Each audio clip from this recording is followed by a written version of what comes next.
Coupe du Monde Qatar 2022, c'est un match hyper important pour surtout les Lions, les Aigles des Carthage de la Tunisie, qui vont affronter une équipe de France déjà qualifiée pour le 8e de finale et qui pourra peut-être donner du temps de jeu à d'autres joueurs qui n'ont pas pu jouer. Mais les Tunisiens pourront peut-être batailler dur pour espérer, en tout cas jouer leur chance jusqu'au bout. Mais en face, c'est toute une montagne, c'est l'équipe qui détient le trophée au niveau mondial. Que faut-il faire aux Aigles de Carthage pour espérer en découdre véritablement face aux Français? En tout cas, on va revenir sur plusieurs interrogations, dont celle-là.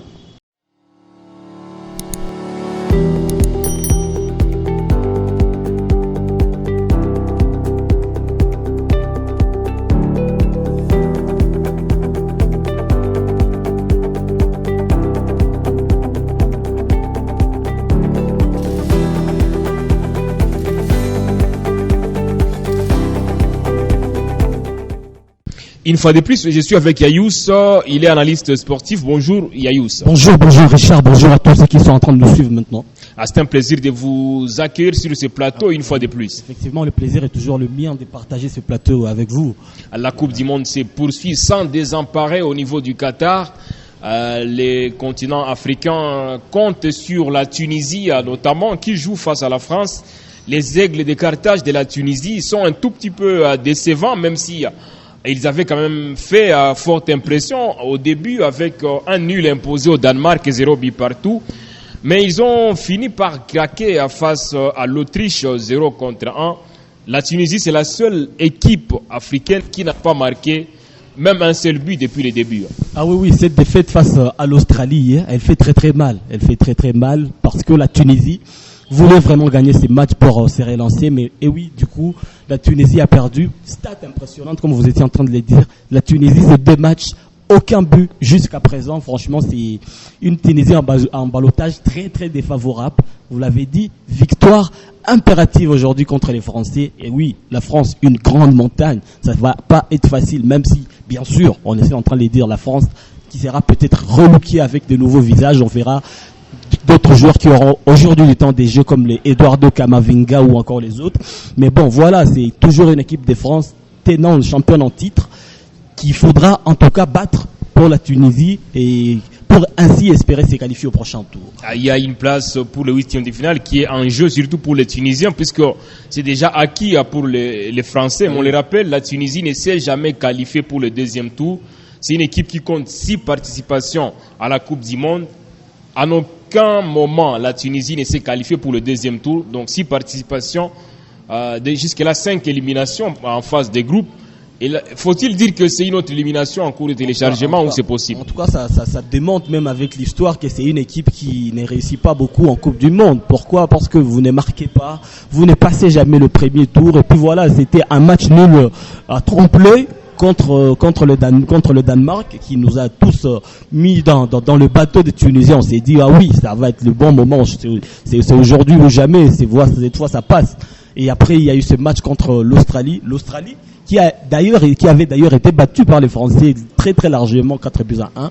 On espérait voir cette équipe tunisienne, les Aigles du Carthage, s'imposer face à cette équipe australienne. Ce qui n'a pas été fait, c'est qu'il leur a mis d'ailleurs dans une situation très très très très dangereuse et très déconcertante parce que il faut le souligner, au dernier match, ils vont jouer contre ces Français et ça va pas être facile en tout cas. C'est là très compliqué, surtout pour les Tunisiens. Mais si on peut rester un instant sur les jeux proposés par les Aigles de Carthage, ce n'est pas très soporifique.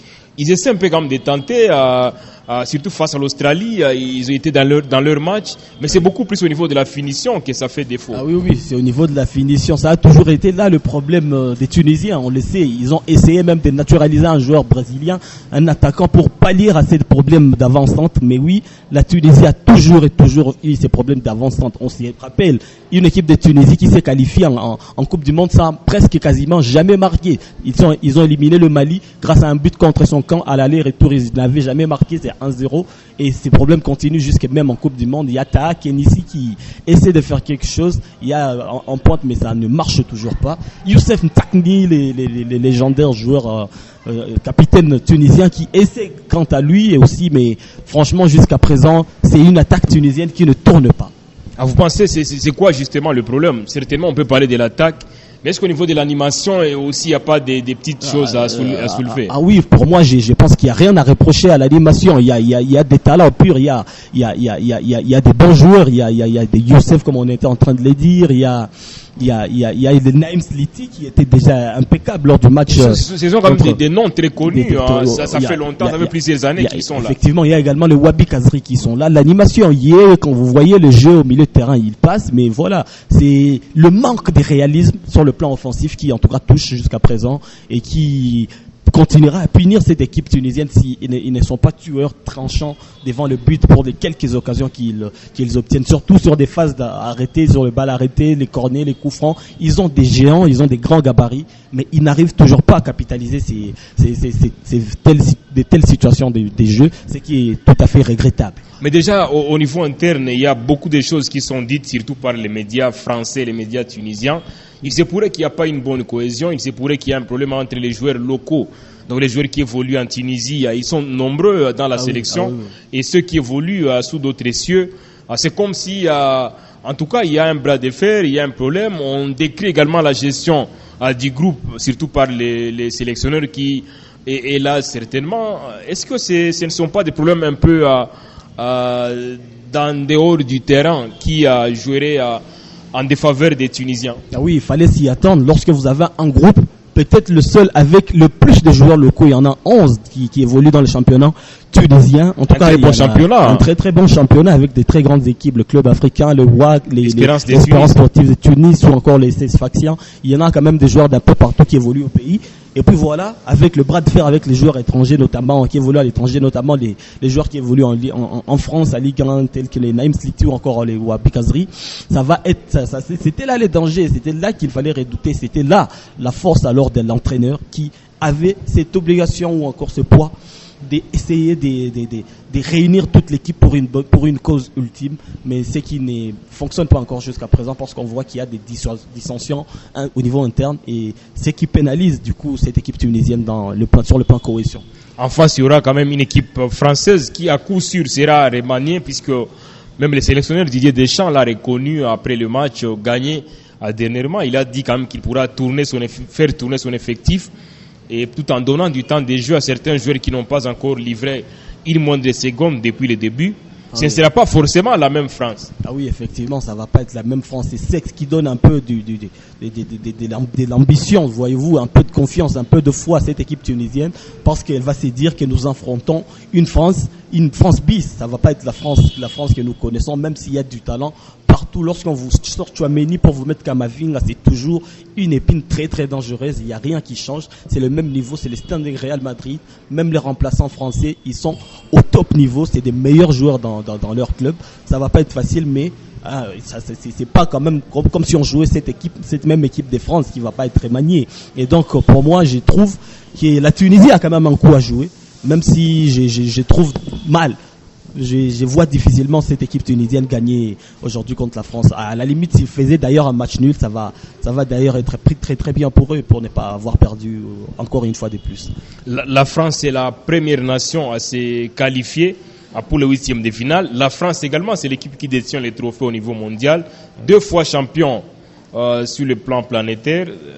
En face, c'est du lourd. Ah oui, c'est du lourd. Et puis offensivement, c'est toujours très très fort. Avec des joueurs de classe mondiale. Effectivement, ils ont Kylian Mbappé qui est à 3 buts d'ailleurs dans cette compétition. Il est parmi les meilleurs buteurs. Donc, lui-même marque la moitié des buts déjà inscrits par la France. La France qui a déjà inscrit 6 buts.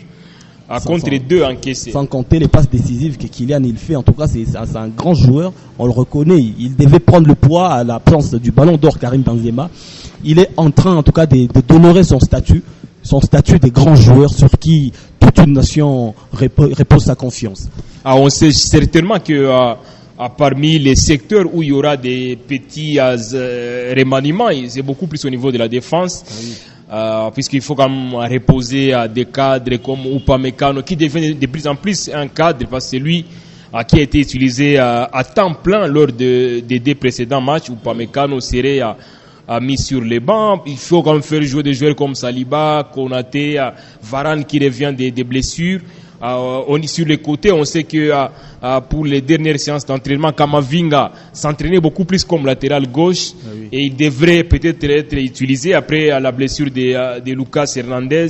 Il faut chercher un joueur qui pourrait suppléer sur les côtés défensifs gauche, si l'on sait que les jeunes Théo Hernandez plutôt restent seuls sur ces côtés-là. Ah oui, effectivement, voyez-vous, c'est des remaniements qui doivent forcément se faire parce que vous le savez, en défense, c'est toujours pas encore au top parce qu'on a vu Varane lors du match contre le Danemark qui a été remplacé en cours de jeu par un certain Ibrahima Konaté, défenseur. Ça faisait longtemps que Varane n'avait plus joué. Oui, effectivement, il a montré ses limites. Voilà pourquoi il a été remplacé. Moi, je pense que c'est le moment de continuer à redonner la confiance à ces jeunes, Ibrahima Konaté, pour qu'ils puissent reprendre l'atmosphère du groupe. Il n'est qu'à ses 20 premières élections. Il faut lui donner le temps de jeu, il faut lui donner la confiance. Pourquoi pas mettre une charnière inédite, Saliba, avec Ibrahima Konaté en charnière centrale, ça peut quand même faire des très bons joueurs. Oui, des très très bons joueurs. On reconnaît Ibrahima Konaté, un très grand défenseur à Liverpool, et c'est très cher. Comment il s'appelle là? On est en train de parler de Saliba. Varane, d'ailleurs. Saliba, d'ailleurs, Upamecano. Ils sont en tête de la première ligue. C'est un grand défenseur. C'est le moment pour lui de lui donner aussi un peu de temps de jeu pour essayer de mettre tout le monde dans les rythmes de la compétition. Dans l'entrejeu, on sait que les Français ont également des arguments. Il faut quand même faire reposer à certains joueurs qui ont tout donné.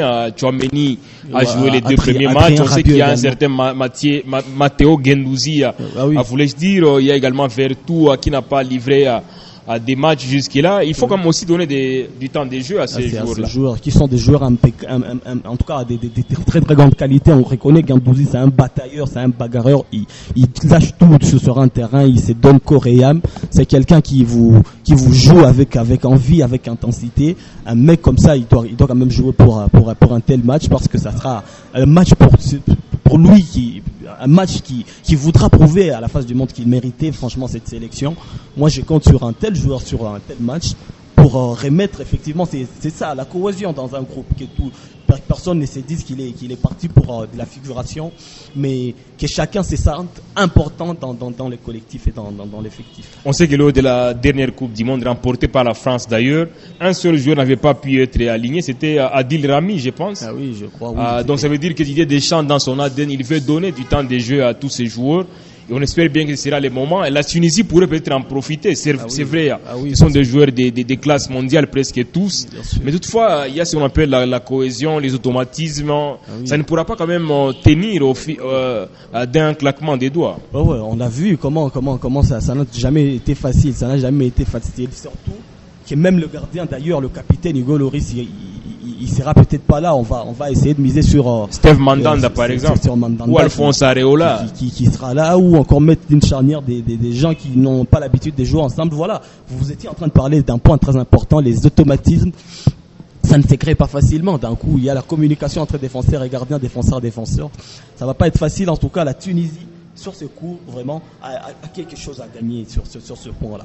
Donc, vous pensez que les Tunisiens pourraient en profiter peut-être pour faire du mal à cette équipe française qui n'est pas que qualifiée en huitième de finale, mais qui est rassurée à définir première. Oui, voyez-vous, déjà, ça sera un match pour lequel la Tunisie devra tout donner, ne devra pas abandonner, être très très solide défensivement et essayer de miser sur certains contres, peut-être essayer de marquer lorsque vous marquez, essayer d'être solide défensivement pour garder les résultats. Pourquoi ne pas offrir à l'Afrique cette qualification que nous attendons tous? Est-ce que vous ne pensez pas que la Tunisie est dangereuse lorsqu'on s'attend les moins à ce qu'elle puisse quand même livrer du beau spectacle? On sait d'abord que sa qualification n'était pas très attendue, mais elle s'est qualifiée.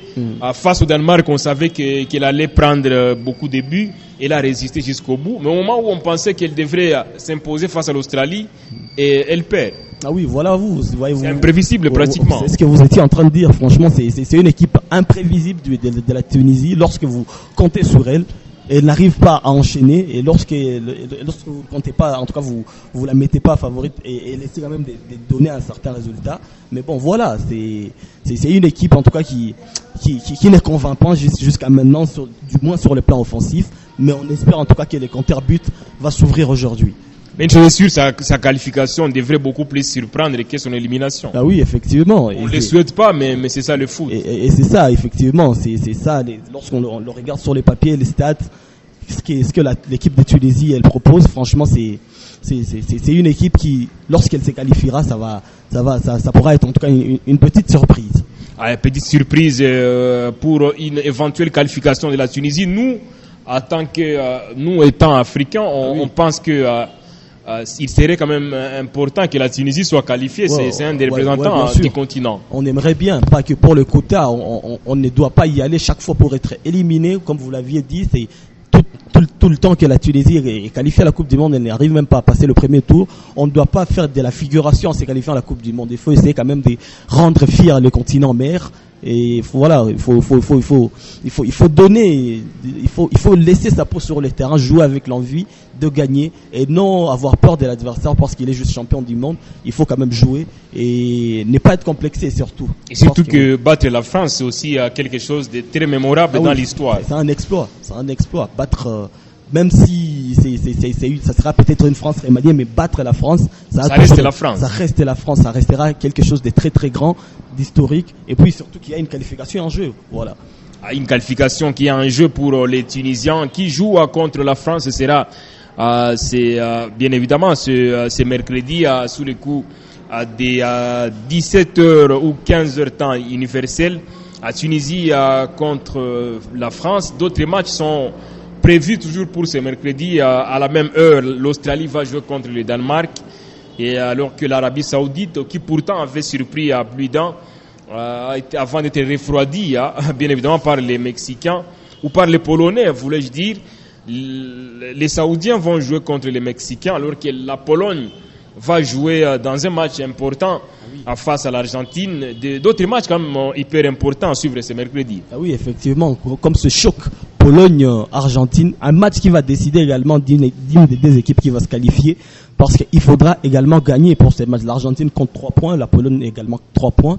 Il faudra absolument s'imposer pour espérer passer le prochain tour, parce qu'il y a également cette équipe de l'Arabie Saoudite qui va pas se laisser faire face aux Mexicains, les Mexicains qui sont également en quête d'une victoire pour espérer se qualifier avec 4 points. Ça va donc être 2 matchs très très très très intéressants, surtout que Lewandowski s'est libéré avec finalement un but lui qui n'avait jamais marqué en Coupe du Monde. Il va jouer contre cette équipe d'Argentine en étant libéré, et on espère qu'il va faire très très mal à cette défense argentine. L'Arabie Saoudite qui joue contre le Mexique et la Pologne face à l'Argentine, ce sera sous les coups des 19h temps universel.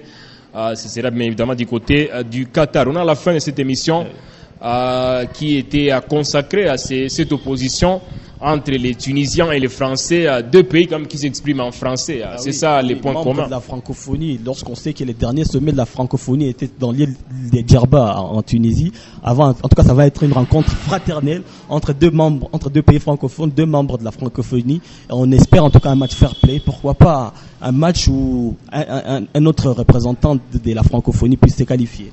Si l'on sait que plusieurs joueurs tunisiens évoluent en Ligue 1, c'est le cas de Wabi Kazri. Il est devenu un peu coiffeur sur les bancs, mais au moins on sait quand même de quoi il est capable. C'est une valeur sûre, c'est quelqu'un sur qui on peut compter. Il a une patte droite magique, un fin technicien, un grand joueur. En tout cas, lorsqu'il est dans son bain, il peut faire d'énormes dégâts. Wabi Kazri, actuel sociétaire de Montpellier au niveau de la Ligue 1 française de football. Bien évidemment, on est à la fin de cette émission. Merci beaucoup, Yayous. Merci beaucoup, Richard. Merci beaucoup, effectivement. Merci à vous tous et à vous toutes qui nous avez suivis du début jusqu'à la fin. On est à la fin de cette émission. Vous voulez suivre de telles informations, c'est simple, cliquez sur s'abonner pour bien évidemment être au parfum de nos actualités au quotidien. Cliquez sur s'abonner également, ouvrez la cloche de notification et vous pourrez avoir des informations à temps réel. À très bientôt.